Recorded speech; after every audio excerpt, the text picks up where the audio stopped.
आणि नुसतं washing machine नाही, एक वॉशिंग पावडर यायची निर्मा नाही दुसरी, तिचं एक हे होतं, डाग अच्छे होते हे, माहितीये ना तुम्हाला. हे सगळे बघतायत कोणावर ते डाग पडलेत, या आमच्यामध्ये धुवून टाकीन. आणि यांची गॅरंटी काय माहितीये तुम्हाला? मोदी गॅरंटी. ज्याचा जितका मोठा भ्रष्टाचार त्याचा मोठा सन्मान. आदर्श घोटाळा केलात, राज्यसभेवर जा. 70,000 कोटीचा केला, उपमुख्यमंत्री हो, आणि तिजोरीच्या चाव्या घोटाळा केल्यास ना, घे तिजोरीच्या चाव्या. म्हणजे 70,000 कोटीच्या घोटाळ्याला उपमुख्यमंत्री करत असतील तर मुख्यमंत्र्याचा घोटाळा किती असेल? अरे त्याच्याहून 70,000 मोठा झाला. आणि मग अशा सगळ्या घोटाळेबाजांच्या हातामध्ये तुमचं भवितव्य तुम्ही देणार आहात? जर तुम्हाला मंजूर असेल, अगदी भाजपचे लोक सुद्धा इकडे आले असतील, काही चॅनलवरनं बघत असतील, त्यांना मी सांगतोय की जो कारभार मोदी सरकारने गेल्या 10 वर्षात करून दाखवला, अगदी जीडीपी वाढलाय. म्हणजे काय वाढलं? आता तुम्ही मला सांगा भाई और बहनों, गैस की कीमत नीचे गई कि ऊपर गई? डीजल नीचे गया कि ऊपर गया? पेट्रोल, मग जीडीपी वाढला ना, गॅस डिझेल पेट्रोल. मग चालते पट्टे तुम्हाला. आणि मी चॅनलच्या माध्यमातून भाजपच्या कार्यकर्त्यांना आणि मतदारांना सांगतोय, अरे अंधभक्तांनो, डोळे उघडा. महागाईचा मार केवळ आम्हाला विरोधी पक्ष म्हणजे भाजपच्या विरोधी पक्षांना नाही, तुमच्या घरच्यांना सुद्धा भोगावं लागतोय, सोसावं लागतोय. आणि 7-12वरती दुसऱ्याचं नाव चढवण्याचा धोका. अरे जो शिवसेनेसारखा पक्ष, जेव्हा भाजपचे 2 खासदार संपूर्ण देशात होते, तुम्हाला कोणाला वाटलं होतं 300च्या वरती जातील? पण दोघांचे 300 झाले. आता 300चे 2 होणार ते सोडा, आणि 2 आलेच पाहिजेत, हेच दोघं निवडून आले पाहिजेत. पण त्या शिवसेनेबरोबर धोका देऊ शकतात, शिवसेनेला नकली ठरू शकतात. तर तुम्ही जे आता त्यांचे अंधभक्त त्यांची पालखी उचलताय ना, त्यांची पण हालत हीच होईल. म्हणून हे कोणाच्याच हिताचं नाहीये. ही एकाधिकार जे त्यांचं एक मस्ती आहे, एक विधान, एक निशाण आणि एक प्रधान. ते नड्डा बोलले होते की या देशात एकच पक्ष राहील. चालतोय तुम्हाला एक पक्ष? ही हुकुमशाही नाहीये. 400च्या वरती जागा यांना पाहिजेत घटना बदलण्यासाठी. नाही तर 300च्या वरती जागा असताना सुद्धा तुम्ही 370 काढू शकलाच होतात ना. मग तेव्हा तुम्हाला बहुमताची गरज होती आणि बहुमत तुमच्याकडे होतं. आम्ही सुद्धा बरोबर होतो. काश्मीरचा 370 कलम काढताना आम्ही सुद्धा पाठिंबा दिला. इतर अनेक चांगल्या गोष्टींना आम्ही पाठिंबा दिलाच.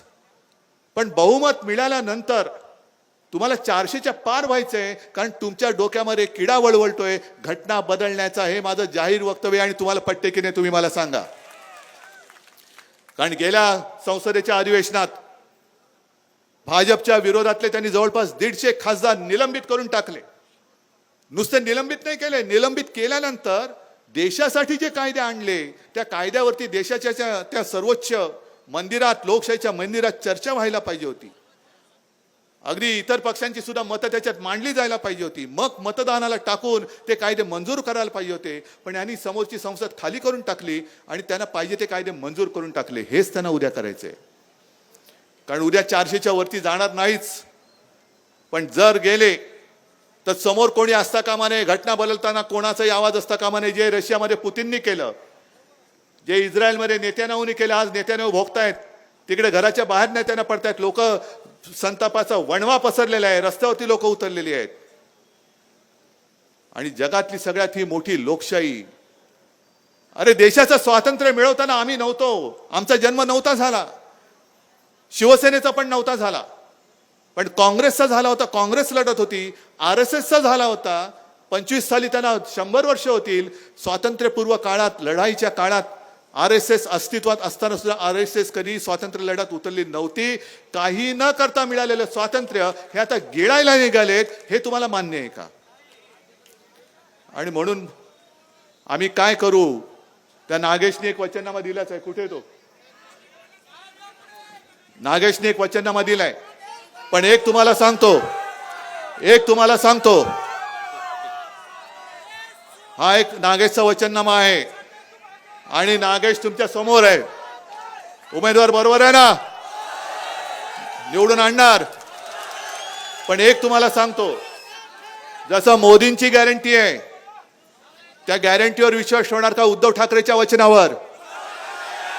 मी तुम्हाला वचन देतोय, इंडिया आघाडीचं सरकार आणल्यानंतर महाराष्ट्राची जी लूट चाललेली आहे ही लूट मी थांबवल्याशिवाय राहणार नाही.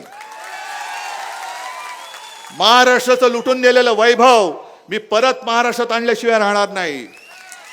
मी माझ्या शेतकऱ्याला त्याचा हमी भाव मिळवून दिल्याशिवाय राहणार नाही.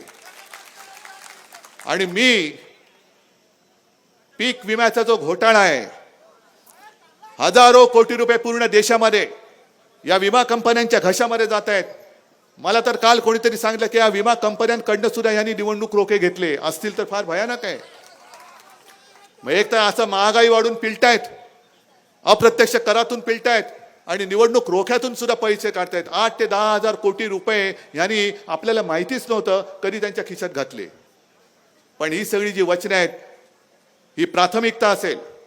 2.5 वर्ष ही महाविकास आघाडीची होती आणि तुम्ही तुलना करा 2.5 वर्षाची आणि आता या 2 वर्षाच्या गद्दारीची. कोणतं सरकार तुम्हाला हवंय?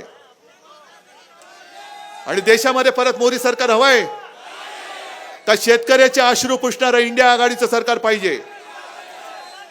एकाधिकार पाहिजे, हुकुमशाह पाहिजे की प्रादेशिक पक्षांना बरोबर घेऊन चालणारं संमिश्र सरकार की जे देशाच्या प्रत्येक राज्याचा मान राखेल, सन्मान राखेल आणि देशाच्या नागरिकांची एक जी काय भावना आहे तिचा आदर राखेल असं सरकार पाहिजे.